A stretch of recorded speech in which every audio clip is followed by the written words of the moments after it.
the first row.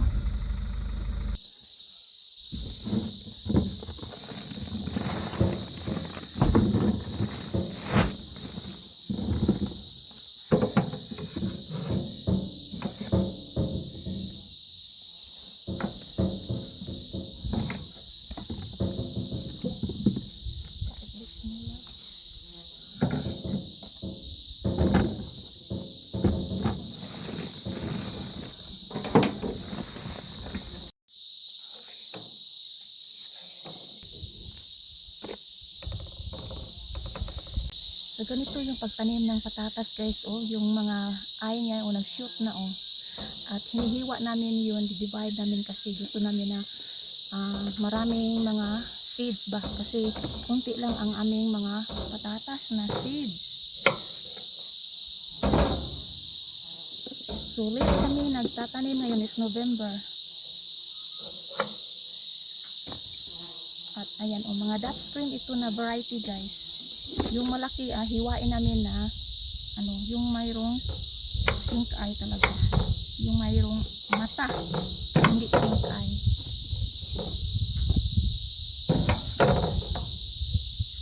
Ayan yun, so makatipid ka ng mga seeds pag ano, hiwain nyo, make it sure na yung hinihiwa nyo mayroon talagang mga mata. Ayan. Then si Frederick doon, yun ang naghulog ng mga potato seeds guys. Ito yun ang yun.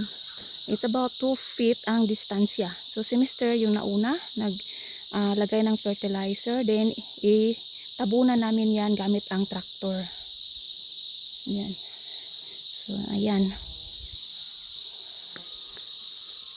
Buti na lang hindi umuulan ngayon.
Ginagamit namin na pang guys, pang tabo ng mga patatas.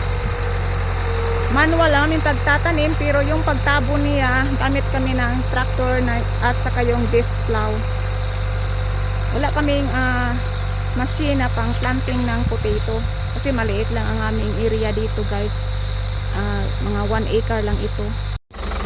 Manamig tanom og patatas guys. First batch namin na tinatanim, hindi pa natapos. Ayan, malaki pa ang kulang. Bibili pa kami ng more seeds na Dutch spring. Marami mga guys, termites lumilipad. Ayan ang ating update ngayon sa Reels.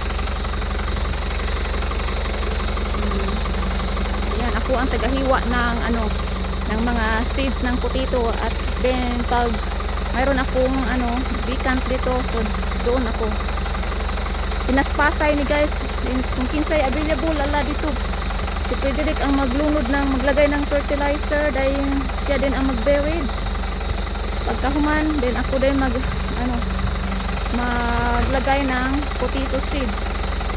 Ayan. Pinaspasa gyud kay kami ra mang tulo. Humana gyud. Pero humana ang first batch. Pero bili pa kami ng more seeds, and then kulang pa kami ng fertilizer din.